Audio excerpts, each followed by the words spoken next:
네, 안녕하세요. 바비민주주의 15회째입니다. 네, 경제 민주화를 이야기합니다. 사회적 경제를 이야기합니다. 오늘도 재미있는 경제 이야기 해주시러 세 분 함께 했는데요. 네, 오른쪽부터 소개해드릴게요. 성공회대학교 경영학과 협동조합 경영학과 네, 김아씨님 안녕하세요. 네, 안녕하세요. 네, 공정여행 트래블러스 맵 대표이신 변영성님 안녕하세요. 네, 안녕하세요. 네, 시민사회단체 연대회의 이승우님 안녕하세요. 안녕하세요. 네, 저는 철도노조의 김승아입니다. 네, 한 주간 다 잘 지내셨나요? 네. 네. 네. 김아씨님은 개인적인 사정으로 이제 못 나오셨는데. 네. 저희 어머니가 편찮으셔서 제가 병원을 모시고 다니는데 그날 딱 저랑 비슷한, 네. 저희 어머니도 지병이 많으셔서. 요즘에 근데 코로나 때문에 병원 다니는 게 굉장히 불편하더라고요. 네, 가는데 절차도 많고, 뭐 제대로 면담도 안 되고, 보호자 동반하는 것도 굉장히 까다롭고요. 저도 병원 뭐 좀 다니고 있는데, 좀 되게, 이게 언제쯤 이게 좀 제대로 돌아갈까. 올해는 기약이 없는 건가 좀 회의감도 들고 막 그러더라고요. 네. 연세 드신 분들, 이게 네. 코로나가 네. 세대별로 그 무게감이라든가 위기감이 다른 것 같아요. 저도 모처럼 주말에 시간이 조금 돼서 더 더워지기 전에 부모님이라도 모시고 어딜 좀 가야겠다 이렇게 생각을 했는데 절대 안 가시더라고요. 그 불안함 때문에. 네, 맞아요. 그렇죠. 어르신들한테는 더 이게 치명률이 높다고 맞아요. 하고 또 기저질환 계신 분들한테 더 위험하다고 하니까요. 근데 저희 어머니 같은 분은 진짜 걸리시면 되게 위험한 거죠. 80대는 보니까 치사율이 거의 20%가 넘어가는 것 같더라고요. 그러니까 네. 기저질환도 원래 있으시고, 네. 그러니까 그건 굉장히 걱정되죠. 네, 어지간하면 뭐. 기저질환이 다 있으시죠. 그렇죠. 그 연세 예. 때는. 연세가 많으시고. 그렇죠. 그래서 요양병원 면회가 허락된 지 지금 얼마 안 됐는데 지금 다시 왔다 갔다 막 하고 있어가지고 불안한 상태라서 네, 어서 진짜 좀 하루빨리 이게 뭐 백신이 발견이 되든지 빨리 좀 잠잠해졌으면 좋겠습니다. 근데 지난번에도 한번 이야기를 했지만 네. 백신도 백신인데 지금 상황에서 이제 확진자가 예전에 대구처럼 그렇게 확 늘어났을 때 그렇게 케어가 안 되는 조건들이 너무 많은데 저는 공공병원이라도 빨리 좀 확장을 했으면 좋겠어요. 네. 지금 사실은 지역의 대구, 광주, 대전 뭐 이런 데에서 확진자가 막 늘어가고 있는데 사실은 그쪽 지역에 잘 알고 계시는 분들은 지금 상당히 위험한 수준이라 하더라고요. 환자를 수용할 수 공공병원이 없대요. 또 이렇게 뭐 전라도 남도 쪽에서는 그동안 한동안 청정 지역이다. 막 아무도 오지 마라. 막 그런 게 있었는데 갑자기 딱 우후죽순으로 발생을 하니까 또 저 난감해 하고 계시는 것 같아요. 네. 코로나 없는 세상, 또 세상이 너무 갑자기 변화하다 보니까 금방 또 적응하긴 하는데 이게 또 언제까지 질지 좀 암담합니다. 네, 하루빨리 좀 좀 개선이 됐으면 하는 바람이고요. 그래서 사실 사회적 기업, 그것이 이제 하나의 이제 대안으로서 이제 제기가 되고 있다라고 하면서 저희가 하나씩 알아보고 있었는데요. 저번 주에 이제 사회적 기업에 대한 뭐 조건이랄까요? 이제 여러 가지 좀 개념에 대해서 좀 알아봤다면 이제 사회적 기업 하면 사실 저번 시간에 뭐 그런 얘기도 하긴 했지만 이제 왠지 막 돈 못 벌 것 같고 왠지 뭔가 힙하지 못하고 막 가난할 것 같고 정말 그냥 봉사활동하고 막 이런 느낌만 있는데요. 이제 소셜벤처라는 개념도 이제 얘기를 했었잖아요. 그런 것처럼 뭔가 아니다. 사회적 기업이지만 굉장히 힙하고 혁신적이고 이런 기업도 있을 수 있다 해서 좀 오늘은 여러분들한테 뭔가 실질적인 예시 사례 뭐 이런 기업도 있다라는 이야기를 좀 해드리고 싶었어요. 네, 그래서 여러 가지 기업들을 뽑아봤는데요. 네, 제일 그래도 사회적 기업에서 단체 대표이신 변영성님께서 한번 먼저 소개를 해주세요. 그래서 한 6개 정도 제가 좀 뽑아봤고요. 이게 무슨 분류기준이 있어서 뽑은 건 아니고 좀 규모가 있거나 어떤 좀 분야에서의 특별한 좀 의미를 가지고 있거나 이런 데들을 쭉 한번 이제 열거를 해봤어요. 열거를 네. 해봤고 그래서 뭐 하나하나 그냥 뭐 사례를 말씀드리면 첫 번째 기업은 이제 테스트웍스라는 기업이에요. 네. 여기 대표님은 원래 뭐 MS 마이크로소프트? 삼성전자, 예. 삼성전자에서 뭐 거의 임원급이었다고 얘기하는데 뭐 그렇게 써 있기는 한데 뭔지는 모르겠어요. 저도 이 대표님은 제가 잘 아는 분은 아니어서 윤석원 대표님인데 여기는 어떤 일을 하시냐면요. 자폐성 장애를 가지고 있는 분들을 테스트웍스잖아요. 이게 원래 뭐냐면 이제 소프트웨어가 제대로 구동되고 작동되는지를 검증하는 작업을 하는 종류의 일들이 있었어요. 컴퓨터 작업이네요. 그렇죠. 그러면. 네, 컴퓨터로 해가지고 소프트웨어가 잘 돌아가나 테스트하고 막 이런 작업이 있고 그거에 대해 관련된 자격증도 있고 막 이래요. 그래서 이분이 이제 자기 경험을 하시다 보니까 그런 종류의 트레이닝을 받았더니 일의 기회가 그래도 훨씬 많이 생기더라. 자폐가 있어도 그런 것들을 훈련을 하면 네네네. 충분히 할 수 있다라는 그렇죠. 거네요. 그래서 뭐 자폐아도 있고 네. 지금도 이제 구성 중에 보면은 자폐 장애가 있고 그다음에 뭐 시각 장애인들도 있고 그다음에 경력 단절 여성도 있었던 거예요. 경력 단절 여성도 돈을 벌고 싶은데 일거리 내지 이런 게 없으니까 전문성을 어떻게 확보하지 해가지고 이제 이렇게 해보신 거죠. 해봤더니 뭐 일반인들도 한 50%가 안 되는데 원래 개발자나 이런 사람들도 그 합격률이 경력 단절 여성을 해봤더니 한 70% 정도 되더라. 그래서 이제 가능성을 좀 보신 거예요. 그래가지고 회사를 잘 나가시던 분이 때려치우고 나와서 창업을 하신 거죠. 네. 창업을 하셔서 지금 단계는 이제 어디쯤까지 와 있냐면 작년 매출액이 한 38억 정도 된다고 하시고요. 와. 그러니까 한 4년 만에 불과 한 4년 만에 와, 이뤄낸 성과니까 무신성장이네요. 예, 38억 정도고 직원들이 한 80명 정도가 있어요. 그리고 그 중에 약 한 20%가 자폐성 장애를 가지고 있는 분들이 한 20% 정도인 거고. 그래서 지금은 이제 어떤 형태로 쭉 이렇게 발전을 했냐면 요즘 AI가 대세잖아요. 그렇죠. 근데 AI라는 게 보면은 학습을 시켜야 돼요, 얘를. 그러니까 예를 들어 구글에서도 얘가 고양이라는 걸 인지시키기 위해서 엄청나게 많은 데이터를 갖다 집어넣어야 얘가 그걸 고양이라고 인식하기 시작해요. 우리는 사실 인간이 생각하기에는 애한테 이게 고양이야 그럼 바로 알잖아요. 그렇죠. 얘도 고양이, 쟤도 고양이 이건데 이 바보 같은 AI들은 모르는 거예요. 그러니까 엄청나게 많은 데이터를 집어넣어야 이건 고양이고 이건 책이고 뭐 이런 걸 구분하게 되는 거예요. 그러니까 어떤 식으로 하냐면 사진이나 영상을 이제 네. 넣어주는 거예요, 얘들한테. 그래서 100장 몇 네, 장씩 그렇죠. 막. 그러니까 거기에 나타나는 사물들 있잖아요. 네. 여기 이름을 달아줘야 되는 거예요. 이건 고양이, 이건 나무, 이건 돌, 뭐 이런 거.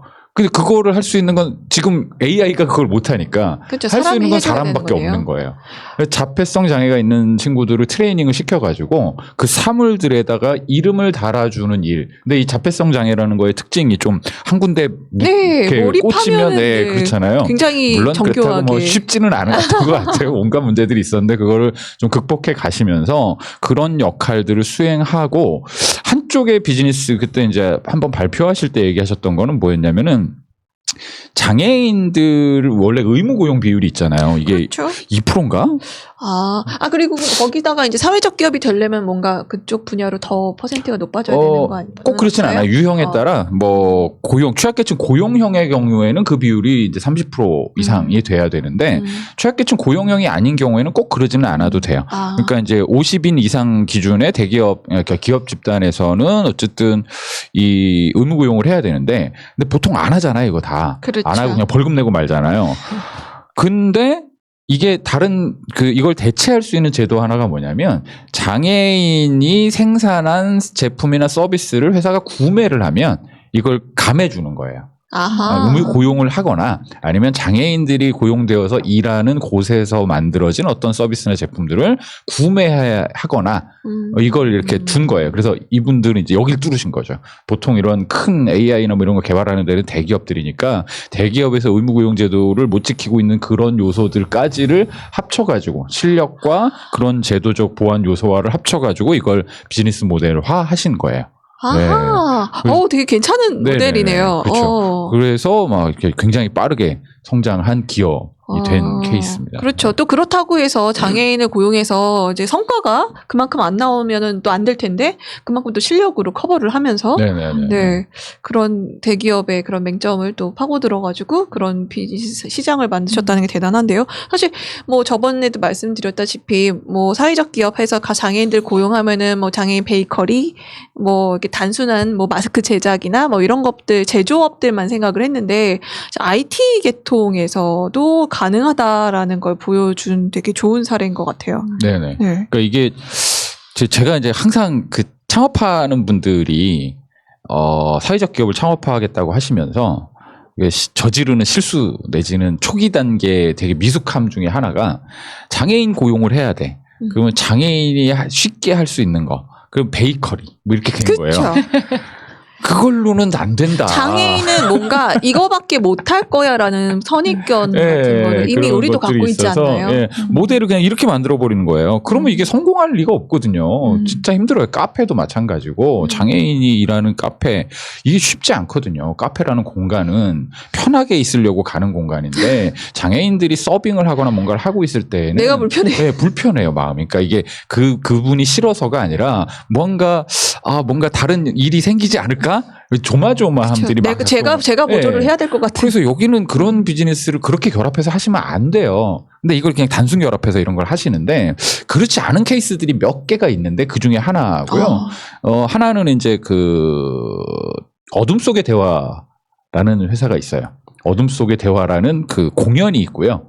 이것을 수행한 회사 이름은 기억이 안 나는데 하여튼 NHN에서 막 투자도 하시고 해가지고 만든 기업인데 여기는 뭐냐면 체험장이 있어요. 저기 인사동에 지금도 굉장히 매진 막 이렇게 하면서 하시는데 코로나 때문에 어쩐지 모르겠다. 그건 모르겠는데 이 공연장은 뭐냐면 공연장 안에 불빛이 하나도 없어요. 그 공연하는 걸 어떻게 알아요? 그러니까 이 공연이라기보단 체험인 건데 네. 다 꺼져 있는 그 깜깜함을 체험하는 거예요. 아하. 불빛이 하나도 없는 공간에서 뭐 경사로도 있고요. 난간 같은 것들도 있고 계단도 있고요. 시각장애인 체험인가요? 그렇죠. 바도 있고요. 그럼 사람들이 들어가면 아무것도 안 보이는 채로 막 여기를 돌아다니면서 뭐 먹어보기도 하고 뭐 이래요. 근데 먹어보면 진짜 사람들이 콜라하고 사이다도 구분을 못 한대요. 네. 맞아요. 네. 시험해봤어요. 네. 우와. 그러니까 뭐 주문해놓고 그걸 마셨는데 그거 뭔지 아시겠어요? 일부러 다른 거 막 주고 막 그러면서 그런 경험들을 막 해보니 사람들이 굉장히 낯선 거예요. 나는 이게 내리막길이라고 생각하면서 내려간다고 생각하면서 내려갔는데 알고 봤더니 오르막이고 이런 건데 그 공간 안에서 그러면 그걸 리딩을 누가 해주느냐? 시각장애인들이 하시는 거예요.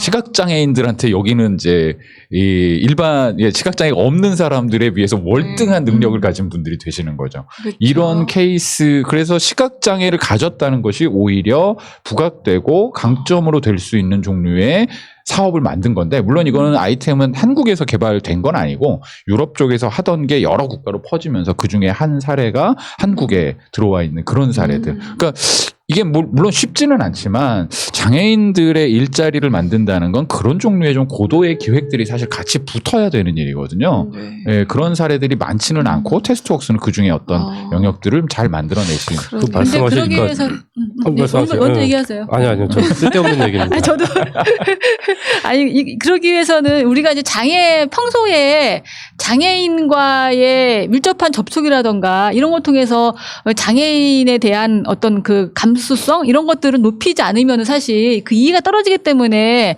장애인의 일자리 같은 것들이 이제 그렇게 좀 그 단순 결합 이렇게 되는 게 아닌가 싶거든요. 그러니까 여기도 테스트웍스도 제가 좀 보다 보니까는 뭐 이분이 삼성전자 계실 때 그 경단력 교육을 통해서 가능성을 좀 보고 그리고 또 이 장애인 채용도 처음에 교육 프로그램을 개발해서 교육을 하고 났는데 이후에 이제 취업까지 연결이 안 되고 하니까 직접 채용을 하면서 그러니까는 실패도 겪고 하면서 이제 채용을 늘려간 네네네, 이런 것들이 맞습니다. 있었기 때문에 이제 우리의 근데 지금 같은 경우 보면은 사실은 장애인 학교 같은 거 들어서려고 하면은 이제 그것들을 거부하고 네, 뭐 이런데 그런 그래서 수준이라. 우리 장애인들을 대상화하는 상황에서는 사실은 장애인 고용이라든가 이런 것들에 대한 그 신박한 뭐 아이디어라든가 이런 것들이 만들어지기 어렵지 않는가 뭐 그런 생각이 들어서 네. 생각해 보니까 주변에 장애인이 거의 잘 안 보여요. 그쵸. 그런 그쵸, 다 문제가 숨어 있으니까. 네, 그런 네. 문제가 우리를 그런 단순화시켜서 장애인들을 고용할 수 있을 거라는 생각까지도 그러니까 한계인 것 같네요. 네, 그 그게 약간 정말. 네. 대한민국이 사실은 아직까지 장애인권 후진국이죠. 네. 네. 일본만 가도 사실 장애인들과 관련해서 굉장히 배려를 많이 했다라고 생각될 수 있는 시설물들이나 이런 게 많이 있는데 맞습니다. 그 얼마 전에 뭐 정치인도 막 그랬잖아요. 그 누굽니까? 이름이 갑자기 생각이 안 나네. 그래서 이제 그 자기 당의 비례대표 1번을 중증장애인으로 해놓아 버리니까 국회의사당도 그쵸. 사실은 휠체어 갈 수 있는 걸 만들 수밖에 없고 앞에 나가서 발언하는데도 막 이렇게 단상도 네, 조정하고. 그렇게 할 수밖에 네. 없고 저는 이제 아까 전에 하려고 했었던 쓸데없는 소리는 그 말씀을 하시니까 영화 버드라는 영화가 좀 생각이 나서 저도 굉장히 재밌게 봤는데 맞아요. 그 생각이 났어요. 아주 조금만 말씀을 드리면 아마 뭐 시간이 되시는 분들 한번 봐도 좋을 것 같습니다. 그 한 마을에 이제 그 어떤 바이러스가 확 와가지고 눈을 뜨면 죽는 거예요. 큰일 나는 거고. 아 맞다 그 영화. 네, 네, 네, 저도 산드라 기억나네. 블록 네. 나왔던. 네, 맞아요. 그래서 산드라 블록이 애들 막 데리고 네. 막 탈출을 하는데 계속 눈을 감고 다니다가 네. 나중에 이제 숲속에서 어떤 새들 소리에 이끌려가지고 그쪽으로 갔더니 거기는 이제 완전히 안전한 지상 낙원인데 네. 이 지상 낙원에 살 수 있는 사람은 그 시각장애인만 살 수 있는 네. 이제 그런 내용인데요. 저는 이제 그런 인식 전환도 되게 필요해 보여서 그냥 쓸데없는 네. 재밌습니다. 네, 그 영화. 재밌는 근데. 비유죠. 네. 어떤 세계 가면 정말 그런 분들이 더 이렇게 뭔가 그 큰 그 장점을 가지고 있는 오히려 더 이제 윗단계 우리가 네, 보통 네. 장애인을 아래 단계로 약간 그런 계급 차별을 하고 있는데 그런 상황 그런 능력 자체가 더 인정받는 그런 세상도 있을 수 있겠다. 그러니까요. 이게 네. 이제 아까 그 어두운 공간에 대한 얘기를 네. 드렸었는데 제가 이제 장애인 시각장애를 가지고 계신 대표님 두 분을 알아요. 그 중에 한 분이 이제 어둠 속의 대화 대표님도 시각장애인이세요. 이렇게 뭐 유튜브나 뭐 그때는 뭐였더라 팟캐스트 뭐 이런 거 녹음한다고 한번 이제 모셔서 얘기 나누고 했었는데 이분이 그러니까 일단 처음 오는 공간은 오면은 이렇게 걸어서 이렇게 올라오는 거 모시고 이제 같이 오죠 처음에는. 한 번 딱 왔더니 그걸 다 기억하시더라고요. 와. 그러니까 몇 발자국 가면 뭐가 있고 몇 발자국 가면 뭐가 있고 여기서 턴을 해야 되고 뭐 이런 거 있잖아요. 그 자동으로 다 예, 다 되시나 그러니까 보다. 이분에게 발달되는 감각들이라는 건 말하자면 나의 이동을 얼만큼 어떤 각도로 어떤 방향 뭐 이렇게 하는 거가 다 체화되어 계신 거예요. 방향 감각, 예, 거리 감각, 예, 그렇죠. 뭐 후각, 청각 네, 뭐 이런 쪽으로 그런 엄청 것들이 발달될 굉장히 것 같아요. 발달해 계신 거예요. 네. 그러니까 사실 이제 그런 측면에서 보면, 그러니까 시각이라는 것이 없어진 대신에 다른 종류의 감각들은 굉장히 탁월하게 발달되는 것들이 많거든요. 그래서 실제로 촉각이라던가 이런 것들이 굉장히 촉각, 후각 이런 것들이 실제로 청각까지도 굉장히 발달돼 있다는 얘기들을 하시더라고요. 그때도. 그러니까 그런 종류의 장점 요소들이 부각될 수 있는 어떤 것 이런 것이 저는 굉장히 계속 개발될 필요가 있다고 보고 제가 아까 다른 한 분 또 시각장애인이 있으신 분, 시각장애가 있으신 대표님은 한국복지방송이라는 걸 하시는데 여기 모델도 굉장히 신박해요. 시각장애인들이세요, 다. 네. 시각장애인들은 이제 들리기는 하시잖아요. 근데 왜 그 시각장애인이 아니라 청각장애인들을 위해서 보면은 방송에 청각장애인용 자막 방송이 의무적으로 다 나가게 돼 있어요. 그러니까 이거는 근데 실시간으로 계속 작업을 해서 보내줘야 되거든요. 그러니까 누군가 이걸 듣고 타이핑을 해가지고 그 순간 바로바로 뿌려지는 방식이에요. 왜냐하면 생방송들도 있고 하니까 이거에 아이디어 착안을 하셔서 시각장애인들이 들리는 건 굉장히 잘 들리시잖아요. 네. 그러니까 속기사 아. 로 트레이닝을 시키신 거예요. 오. 그분이 그래서 1호 한국의 1호 시각장애인 속기사 자격증을 오. 가지셨고요. 그때 막 아마 IMF 시대였던 것 같은데 IMF 때 일자리 만들고 막 해야 되니까 온갖 시도들을 막 했던 그 중에 하나가 이거였는데 거기 뭐 몇십 명이 처음에 시작을 했다가 자기 혼자 남았대요. 네, 그래서 자격증을 딴 건 자기밖에 없는데 충분히 할 수 있네. 그리고 이 시각이 장애인 거랑 청각이랑 아무 상관이 없으니까 그래서 시각 장애인들을 트레이닝을 시켜서 이런 속기사 일을 하는 시스템을 만들어서 이걸 방송에다가 직접 보내는 이런 형태의 비즈니스를 만드셨더라고요. 그래서 시각 장애인이 청각 장애인을 돕는 그런 형태의 모델이었던 거예요. 그래서 그것도 보면서 그렇지 이런 방식의 설계. 근데 이게 물론 쉽냐면 그렇진 않아요. 이게 시각 장애인들이 속기를 하고 잘하겠네 이렇게 연상이 되는데 문제 한 가지가 뭐냐면 자기가 뭘 쳤는지를 알 방법이 없는 거예요. 그러네. 오타가 네, 났는지가. 그렇죠. 그걸 모르는 거예요. 그래서 네. 그러네. 그래서 간단한 한 가지 장치를 붙입니다. 검수 과정 하나를 붙여서요. 그러니까 시각 장애인이 아닌 사람이 이분들이 막 쓰면 검수만 해요. 문제가 없으면 바로 보내고 문제가 있으면 그거만 살짝 요 시스템을 하나 붙여버리고 나니까 이분들의 능력이나 역량들이 충분히 발휘될 수 있게 한 거죠. 테스트웍스에서도 비슷한 일이 벌어져요. 자폐인들에게 이제 이걸 했더니 뭔가가 빠지는 거예요, 자꾸. 그래서 막 기업한테 컴플레인도 받고 막 이렇게 된 거예요. 그러니까 과정 중에 이런 문제가 생기는구나. 그래서 검수 과정을 이제 한 단계를 줍니다. 그렇게 해서 생겼던 문제들을 막 수정하고 조정하는 과정들을 거쳐요. 그러니까 이런 형태의 좀 어떤 혁신의 사례들이 좀 계속 만들어져야 된다는 생각이 드는 거죠. 그러네요. 이제 사회적 기업이 뭔가 국가가 하지 못하는 복지의 사각지대를 파고들어서 이제 메꿔준다라는 얘기를 많이 하시는데, 그런 부분이 진짜 정말 필요하고, 이제 이분들이 장애를 가졌다고 해서 그냥 나라에서 주는 돈만 필요한 게 아니라 정말 한 사람 인간으로서 인격체로서 사회의 일원으로서 살아갈 수 있는 그런 것들을 이제 사회적 기업을 통해서 많이 채워주고 있다라는 생각이 듭니다. 네. IT 쪽은 정말 더 신박한 것 같아요. 네. 그렇죠. 그러면 다른 하나 한번 또 네. 제가 소개시켜 6개 줄까요? 시간이 이미 벌써 많이 지났네요. 빨리빨리 해야겠네. 네. 다음은 조금은 좀 전통적인 영역의 사회적 기업이 도우누리라는 데인데요. 네네. 여기는 사회적 협동조합이기도 하고요. 그러니까 협동조합인데 비영리형 협동조합 이렇게 보시면 되고, 여기는 규모가요. 아까 뭐 38억 이렇게 얘기했는데 여기는 매출보다는 고용 인원이 지금 1,000명을 넘어가는 기업이에요. 광진구에 있고요. 여기서 하시는 거는 이제 돌봄 서비스 종류, 요양원도 운영을 하시고, 재가 돌봄 이런 사업들도 수행하시고 하는 종류의 사업을 시작해서 지금 현재는 한 1,000명, 요양원도 운영하고 하는 것까지를 다 해서 하고 계시는 굉장히 규모가 커진 기업입니다. 그래서 여기 대표님, 민동세 대표님이신데요. 저희 이제 협의회 같이 이사도 하시고 하셔서 되게 잘 아는데, 이분은 뭐 또 하시냐면 이제 단체 교섭도 하시는 거예요. 보통 이제 작은 기업들의 뭐 노조가 잘 만들어지거나 하지는 않잖아요. 근데 이미 이제 노동조합이 만들어져 있고. 1,000명이 고용 인원이다 보니까 그렇죠. 안 노동조합이 만들어질 수가 없죠. 생기는군요. 그렇죠. 그래가지고 오늘 또 임단협 하러 가야 돼요. 그래서 우리는 막, 야, 그런 것도 하세요? 좋겠다 말이에요. 사측인데. 좋기는. 사실 이게 굉장히 피말리는 거잖아요. 그러니까 이 사회적 협동조합 자체도 직원들이 조합원이고 막 이런 조직인 그렇죠. 건데, 또 노동조합은 또 그거랑은 또 다르잖아요. 그렇죠. 그러니까 어쨌든 노동조합으로서의 자기 권리 실현을 위한 임금교섭소 하고 막 하는데, 네. 사실은 뭐 이게 뭐 여유가 많은 기업도 아니고 하니까. 근데 뭐 조합원들도 사실 이거 거의 같은 회사의 조합원이고 그렇죠. 하다 보니 협동조합이다 보니까 다 그냥 개개인의 사실 경영 참여가 가능한 시스템인 거잖아요. 그러면은 개인이 사실 그 회사의 내부 사정을 너무 속 들여다보시 다 할 텐데 거기서 이제 말도 안 되는 거 사실 그 노동조합이라고 해서 요구할 수는 없을 것 같은데요. 근데 그런 일도 생기기도 하나 보더라고요. 굉장히 괴로워하세요. 이렇게. 내가 무슨 노동 탄압을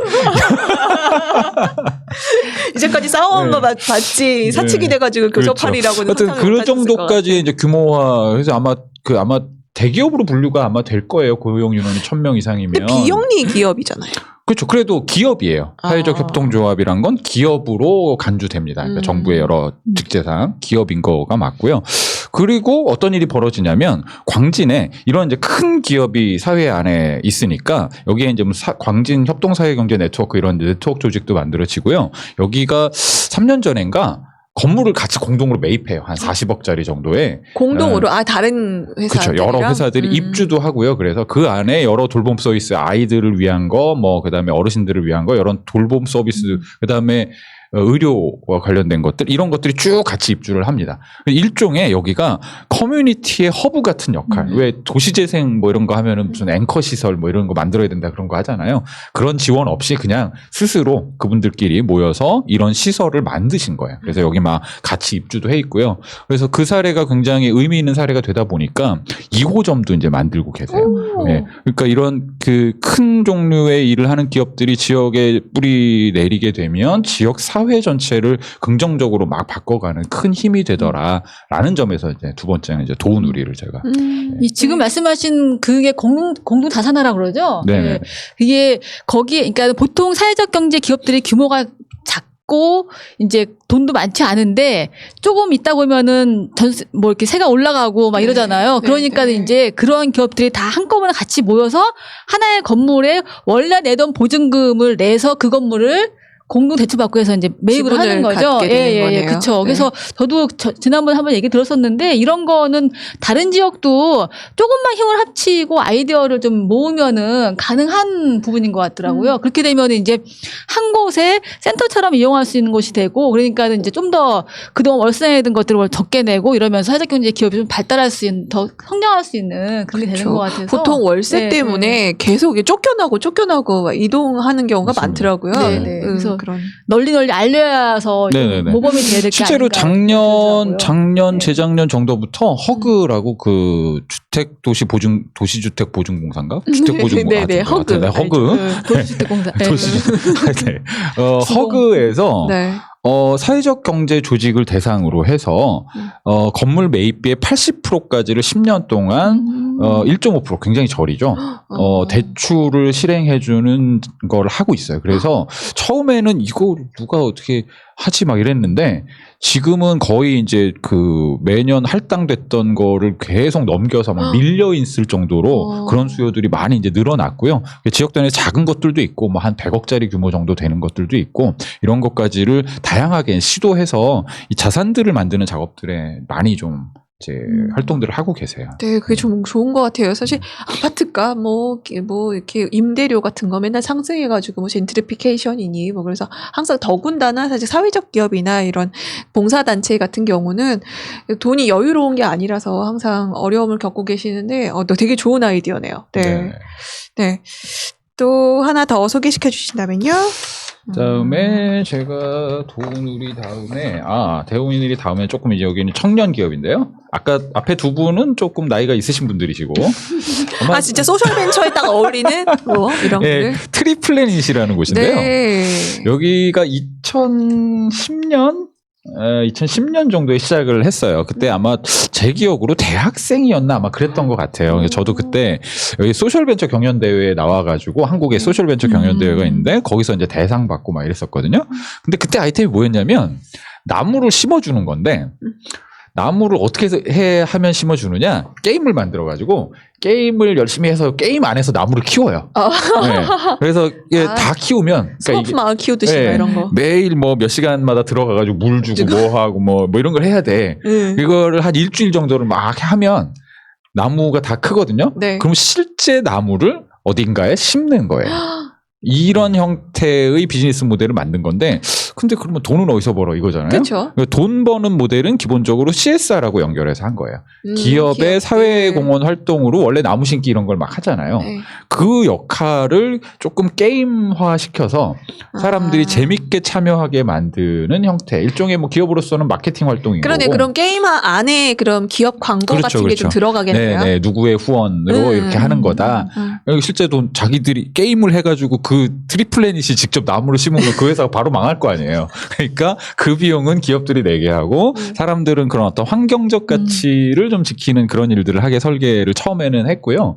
그 다음은 이게 버전들이 막 가면서 지금까지 그래서 전 세계적으로 몇 그루 정도의 나무를 심었나 지금 쭉 홈페이지에 가보면 정리가 되어 있는데 한 86만 그루 정도의 나무를 전 세계에 심었어요.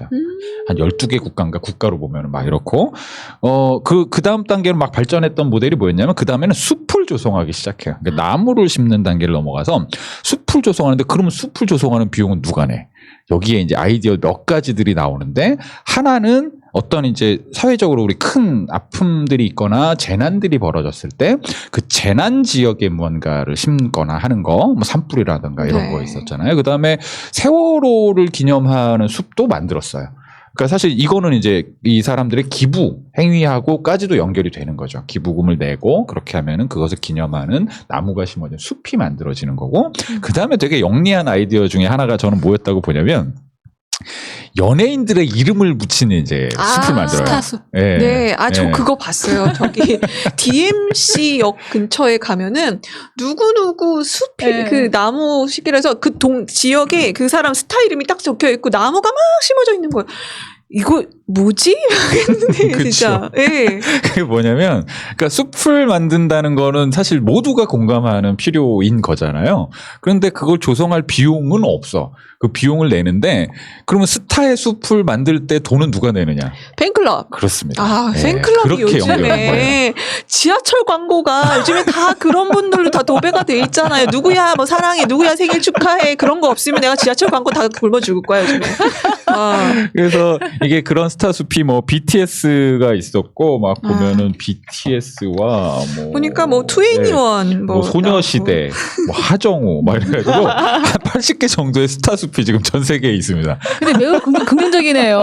그렇죠. 스타를 좋아하는 마음도 표현하고 네, 네, 네. 사회 환경에도 기여하고 그렇죠. 엄청 요즘에 팬클럽들의 구매력이 어마무시하더라고요. 엄청납니다. 예. 더군다나 이제 우리나라 한류 열풍이 불면서 이게 전 세계적으로 팬이 있잖아요. 그래서 막 특히나 중국 같은 경우에는 이게 부익부 빈익빈이기 때문에 있는 분들이 정말 우리나라에 쇼핑 와서 여기부터 여기까지 주세요. 막 이런 얘기가 나오듯이 이 돈이 규모가 어마무시한 규모로 네, 맞아요. 집행을 하시더라고요. 그러니까 이 자신의 구매력을 가지고 이런 것들을 네. 막 행사를 하는 굉장히 재밌는 시스템으로 발전하고 있는데, 그 이게 그 왜 얼마 전에 그런 그 우리 미국 트럼프 대통령을 엿먹인 사건이 한 번 있었잖아요. K-팝 팬들이 트럼프를 엿먹어요. 이게 뭔 일이지? 뭔 소리를 하는 거지? 그랬더니 이제 보니까 그 행사 2만 명 행사에 들어오는 걸 사전 예약을 받는데 사전 예약은 다 해놓고 안 가버리는 방식으로 파탄을 내버리는 거예요. 그래서 6천 명밖에 결국은 안 모였대요. 그걸 누가 했냐?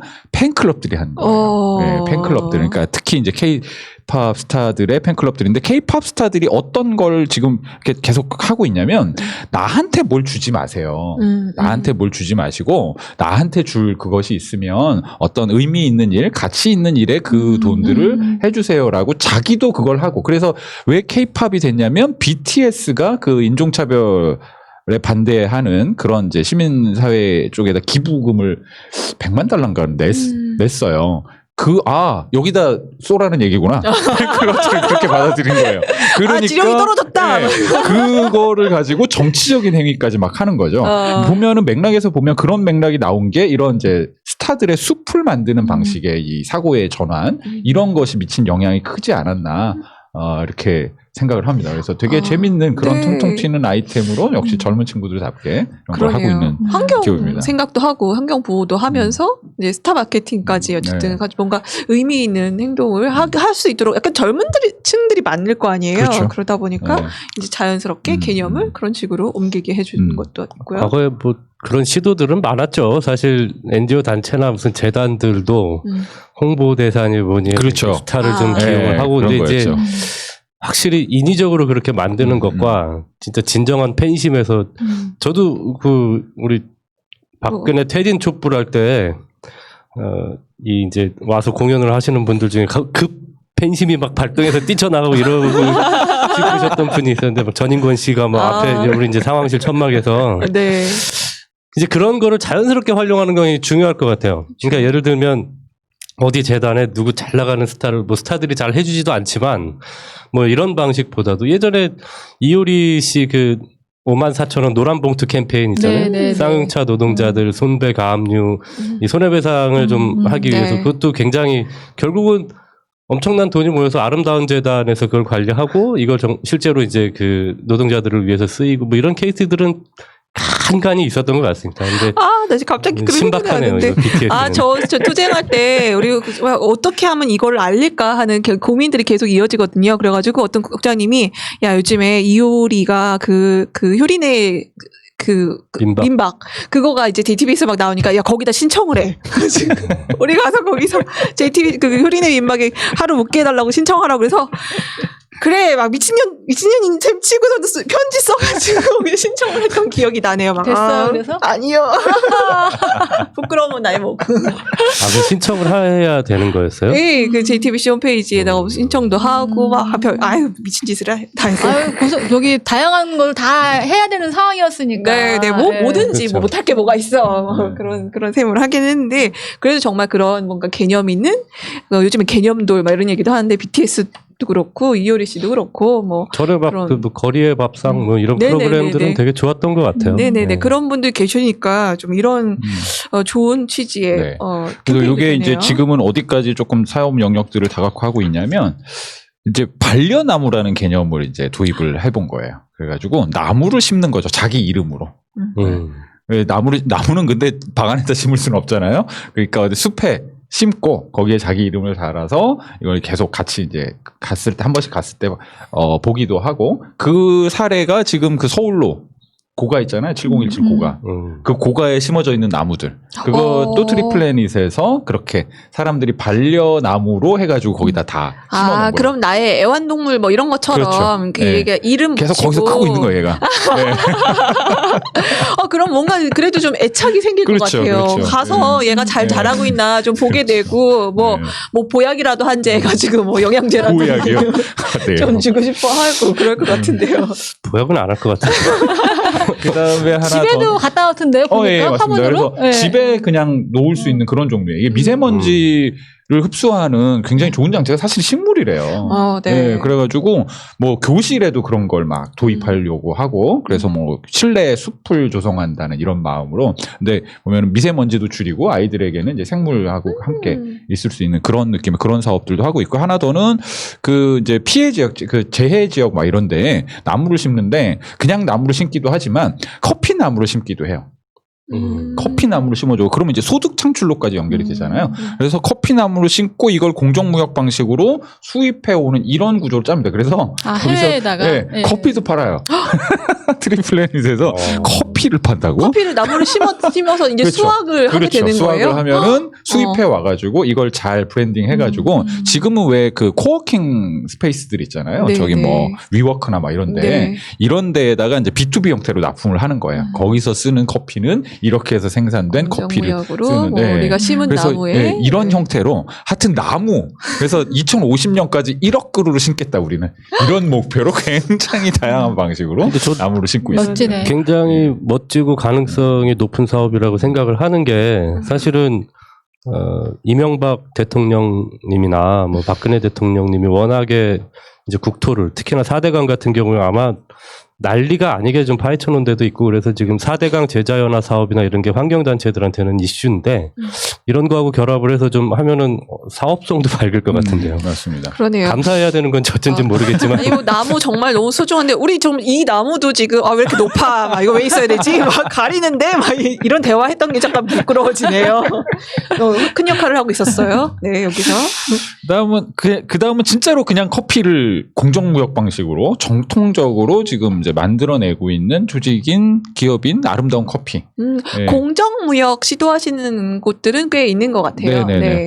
많이 많아졌습니다. 그러니까 한 4, 5년 전만 해도 뭐 서너 개 이랬거든요. 공정무역, 뭐 페어트레이드 코리아, 뭐 그다음에 아름다운 커피, 그다음에 카페 티모르 뭐 하여튼 등등 네네. 몇 개 정도가 있었는데 지금은 그래도 작은 기업부터 굉장히 혁신적인 아이디어로 똘똘 뭉쳐서 막 이런 걸 하는 데들까지가 쫙 많이 퍼지고 있어요. 그래서 커피뿐만 아니라 뭐 그 몽골의 캐슈미어 캐슈미어를 공정무역 형태로 수입해오는 이런 활동을 하고 있는 데들까지 굉장히 다양하게 이제 확장이 됐는데 그 중에 사실 가장 오래된 데를 좀 보면 아름다운 커피가 맞아요. 그러니까 여기는 아름다운 가게에서 연역에 보면 막 아름다운 가게에서 새끼.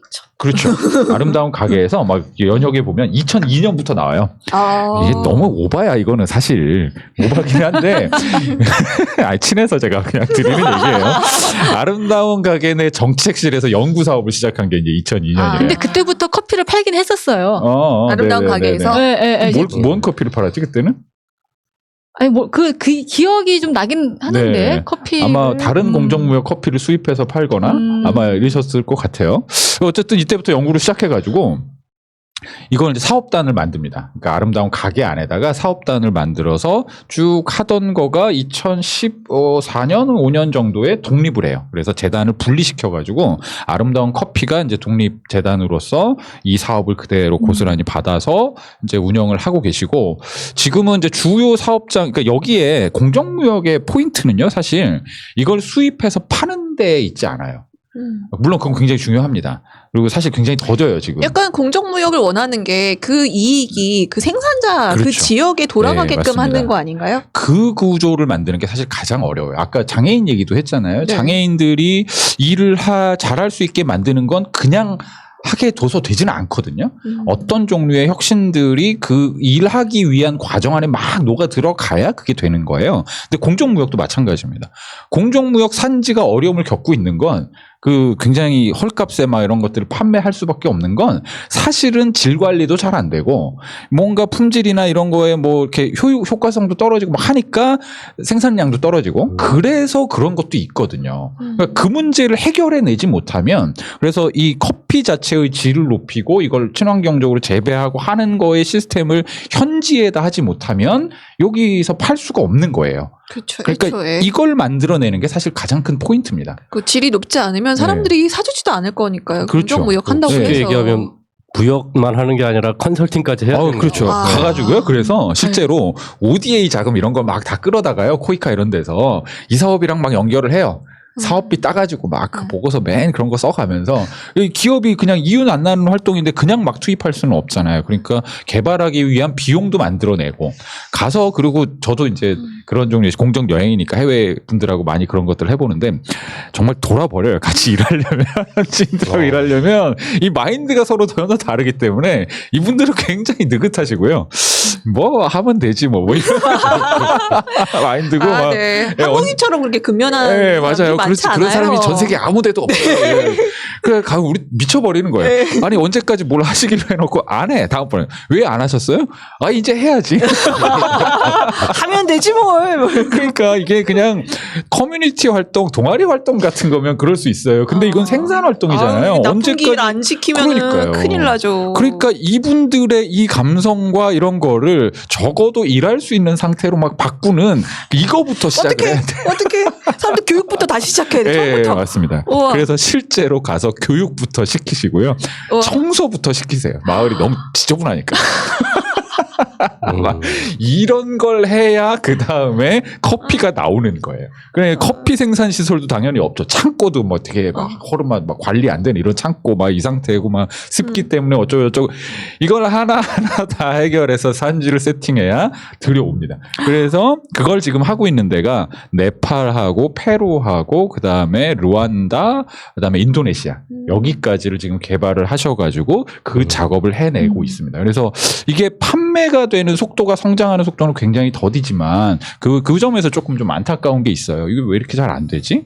역량 부족만이 아닌 어떻게 보면 이건 시민의식 수준에서의 어떤 고민이기도 해서 이걸 좀 확 늘릴 수 있는 방법이 뭐가 있을까? 이런 고민도 한쪽에는 있지만 사실 이 과정 자체가 굉장히 고비용의 구조일 수밖에 없다. 이 얘기를 조금 드리고 싶어서 공정무역을 보실 때 조금 이런 측면들, 그러니까 이분들을 뭐 좀 도와주고 싶어의 마음도 있지만 그것을 해내기 위해서 굉장히 많은 사람들이 함께 협력해서 어떤 결과물이 나오는 거라서 그런 것까지를 좀 같이 감안하시고 조금 조금 맛이 없네 이런 얘기를 좀 하시기 전에 그런 수고가 여기 함께 있구나. 그냥 어쨌든 우리가 가야 될 방향은 그런 방향으로 가야 되는 거다라는 거에 대한 가치까지도 같이 좀 봐주시면 좋겠다. 그런 취지에서. 그러니까 그게 되게 어려운 것 같아요. 사실은 과정에 대한 이해 없이 공정무역 제품을 소비한다는 게 일반 사람들한테는 쉽지 않은 거잖아요. 네. 사실은. 저였어요. 사실 공정무역 이상하게 맛이 좀 없는. 저는 친환경, 유기농, 또 속지 말자 공정무역 다 제 입맛에는 안 맞아요.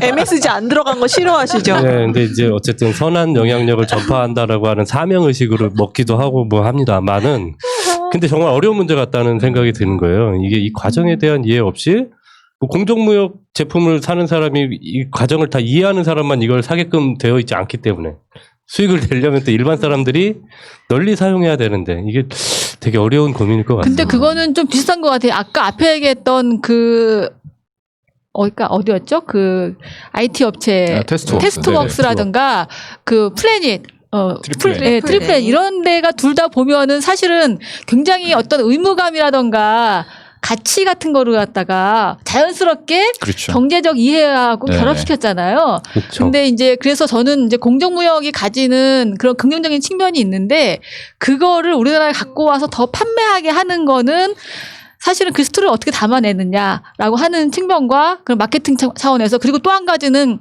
사람들이 굳이 그런 가치를 따지지 않고도 자연스럽게 구매할 수 있는 정도의 상품을 개발하는 건 또 우리나라의 그런 마케팅 역량이 아닌가 이런 생각이 들거든요.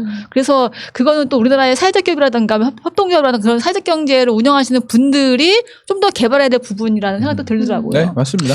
이 품질 문제를 올려야 되는 건 당연히 맞고요. 저는 그거는 계속해서 노력해서 어느 수준까지 가야 되는데 저는 거의 근접한 단계 정도까지는 갔다고 생각을 해요. 특히 원두나 이걸 로스팅한 정도 커피 정도까지는 굉장히 좋은 퀄리티까지 갔고, 다만 우리가 뭐 이렇게 믹스 커피 이런 거 있잖아요. 이건 저도 이제 먹어야 되니까. 그리고 많은 사회적 기업 관련 행사에 가면 항상 아름다운 커피나 뭐 이런 게 나와 이렇게 있어요, 믹스가. 먹으면 이상하게 맛이 없어요. 이렇게 얘기하면 안 되는데. 나 혼나는데. 근데 너무 또 그쪽이 적응이 됐을 수도 있잖아요. 네, 이쪽에 적응된 거예요, 말하자면. 그러니까 사람들의 머릿속에 이 기호들을 작동시키게 만드는 무언가를 한 거예요, 이분들은. 뭐 설탕을 더 많이 넣었거나 뭐 등등의 작업을 해가지고 그걸 한 거거든요. 그러니까 그런 것이 어떤 요소도, 이건 건강에 좋지 않은데 라고 이걸 조금씩 빼면 이런 맛이 나오는 거예요. 그리고 이게 원래 맛인 거예요. 사실은 우리가 이렇게 속아서 살아왔던 그런 것들이 있는 거죠. 그런 측면들에서 어쨌든 그래도 이 일반 시민들의 조금 눈높이에 좀 맞게 재료들을 보완을 하든 뭐 등등 해서 이런 작업을 해야 되는 게 한쪽에 있지만, 저는 한쪽에서는 시민의식의 소비에 대한 시민의식의 성장도 좀 같이 가야 된다. 예전에는 그냥 그 질만 놓고서 상품을 평가했다면 이제는 그 생산 과정에 대해서도 평가하고 그것에 대해서도 어떤 영향력들을 행사하는 그런 단계까지 가는 게 동시에 같이 가줘야 된다, 이런 생각이 들어요. 그렇죠. 아까 김할실 선생님이 말씀하신 거에 동의를 많이 하는데, 사실은 스토리텔링이라든가 뭐 다양한 방식을 통해서 마케팅을 좀 잘 하고, 결국은 이 제품을 소비하고 그 안에서 내 개인적 취향이 잘 맞느냐 어쩌냐의 문제 이전에 그쪽 영역이 무너져 버리면 전반적인 지구 생태계라든가 지금 코로나 같은 거죠. 예를 들면 누구 하나라도 안전하지 못하면 전부 다가 안전하지 못한 이런 상황들이기 때문에, 이것이 이제 사회적 경제의 어떤 가치와 지향이 그쪽에 있다라고 하는 것들이 잘 안내되고 소개됐으면 좋겠어요. 네. 사실 지난 시간에는 이제 사회적 기업에 대한 이론, 개념 뭐 이런 거에 대해서 짚어봤다면, 오늘 이렇게 좀 실사례를 좀 들어보니까 너무 힘든데요? 돈 못 버는 게 맞아, 이거는. 그러니까 공정무역도 들어보니까 마을을 하나부터 교육부터 다 하나하나 할 생각을 하니까, 공정 여행하셨잖아요. 그렇죠. 변영석 대표님의 그 하나 상품을 만들기 위해서 얼마나 고생을 하셨을지 막 눈에 선하고 그러네요. 오히려 이런 고충이 있지만 끝끝내 해낸 이런 기업들이 있다는 게 정말 인간 승리인 것 같기도 하고, 이런 것들을 사람들이 그냥 뭐 품질, 가격만 따지지 않고 좀 얼마나 이 사람들이 노력했는지도 좀 생각을 해주셨으면 좋겠다라는 생각이 듭니다. 네. 저는 이게 오늘은 이제 어떤 사회적 기업들이 있고 거기서 생산해내는 품목들이죠. 이렇게 쉽게 얘기하면. 근데 사회적 기업과 관련해서 좀 사람 중심으로 사회적 기업을 고민해보면 어떨까 하는 생각도 들어요. 그러니까 예를 들면 자본주의적 사회 시스템 내에서 효용이 이제 좀 떨어지는 사람들. 그래서 결국 회사에서 나올 수밖에 없는 사람들. 근데 죽으려면 한 4, 50년 있어야 되잖아요.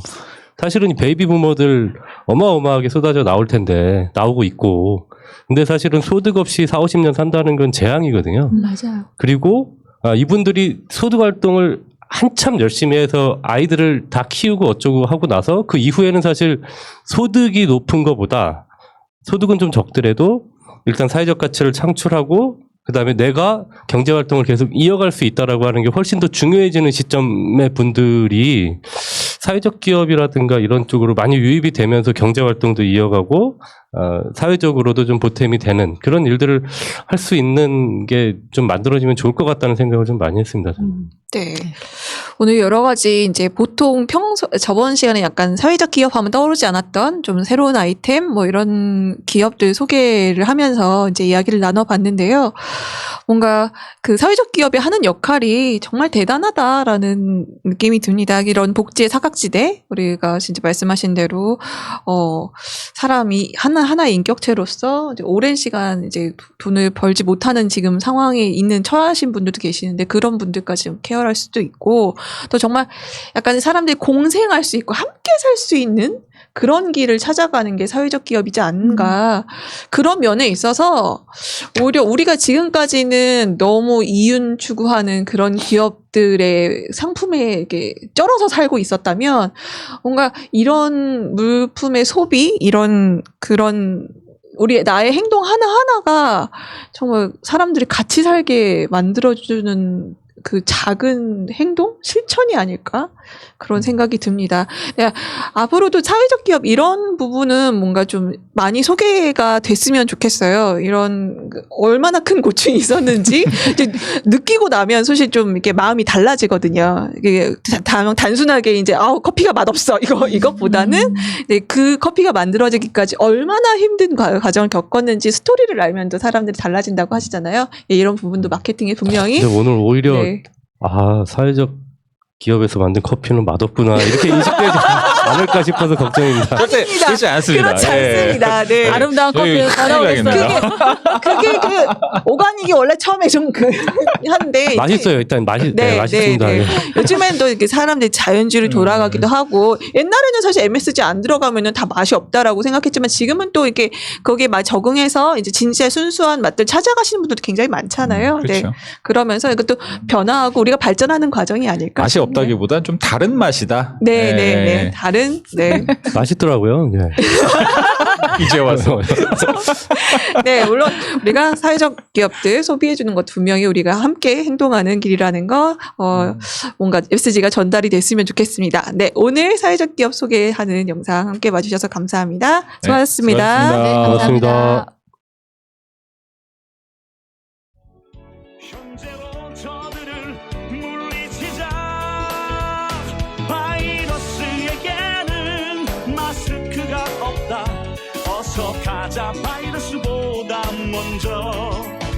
그러니 내일보다 먼저 가자. 우리들의 희망을 현재이게 하자. 설령 그것이 내일이라 해도 현재로 저들을 물리치자. 바이러스에게는 마스크가 없다. 어서 가자 바이러스보다 먼저.